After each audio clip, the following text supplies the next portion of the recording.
if you would have told me 10 years ago, this is where you're going to end up, here's what your life is going to be like, here's how much money you're going to make, and here's how hard you're going to work, I would have taken it in a heartbeat. And the truth is, speaking of how hard you work, I don't feel like I work that hard. I think that's because the thing I'm doing is so aligned with what I would like to be doing anyway, that it's just like very easy to show up and do what's considered a very good job.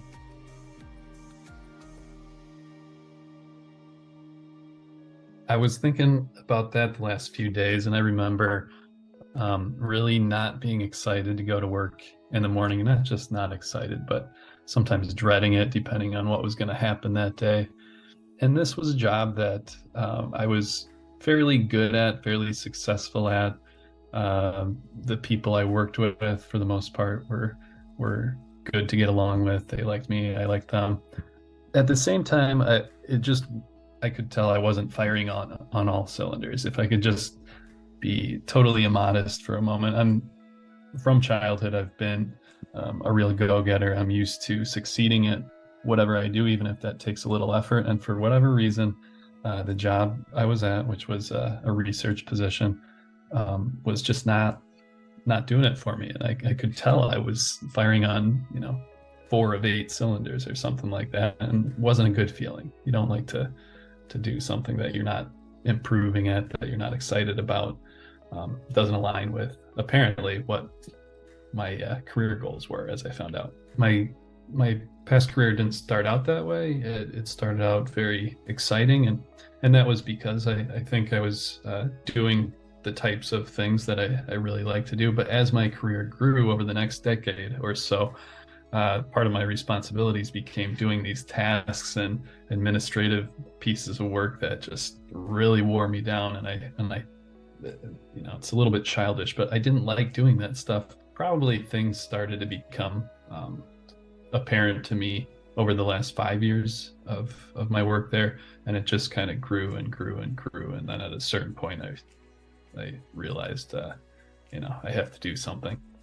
It became apparent I was going to need to do something. I also realized if I, pay a little bit of money to get some help, guidance, just if nothing else, a third party's view of the situation, that could potentially pay itself back in not just tens of times, but hundreds of times. So I wanted to get another set of eyes on that. And I'm glad I came across your website, which I heard about through a podcast. I heard you on a podcast, and I thought, oh, that's a person who really seems to get the struggles that people like me go through.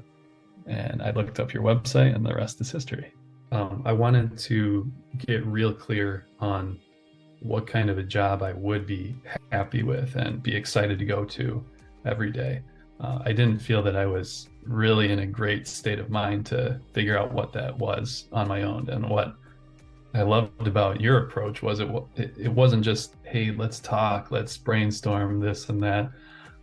You showed me numbers. You had me take the Clifton strengths inventory, maybe a couple of others. My strengths maybe didn't line up with what I was doing now and how they would line up with certain other types of work. You and I had talked about my love of aviation and how it might be possible to weave flying my own plane into this new business idea I had of being a consultant in biomedical engineering and that sort of thing.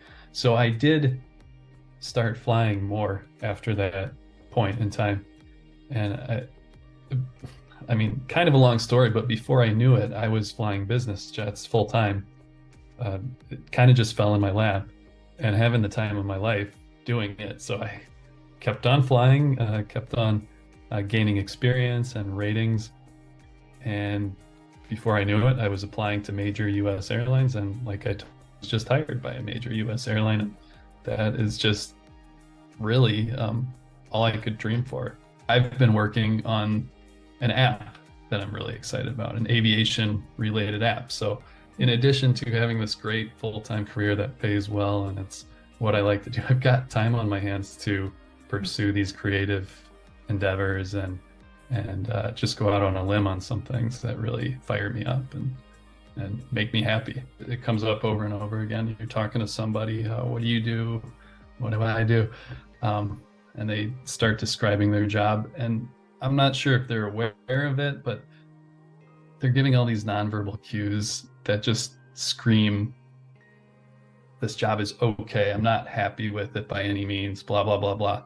And I just want to, whether they're a stranger or a loved one, I just want to shake them and say, you only have one life, go find what it is for you. And here's the person who can help you do that.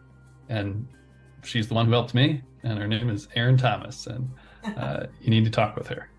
It's definitely what I recommend somebody should do if they have the slightest inkling that they're not doing what they're supposed to be doing in life. I mean, people are so annoyed with me, how happy I am. And yeah, this is, if you would have told me 10 years ago, this is where you're going to end up, here's what your life is going to be like, here's how much money you're going to make, and here's how hard you're going to work, I would have taken it in a heartbeat.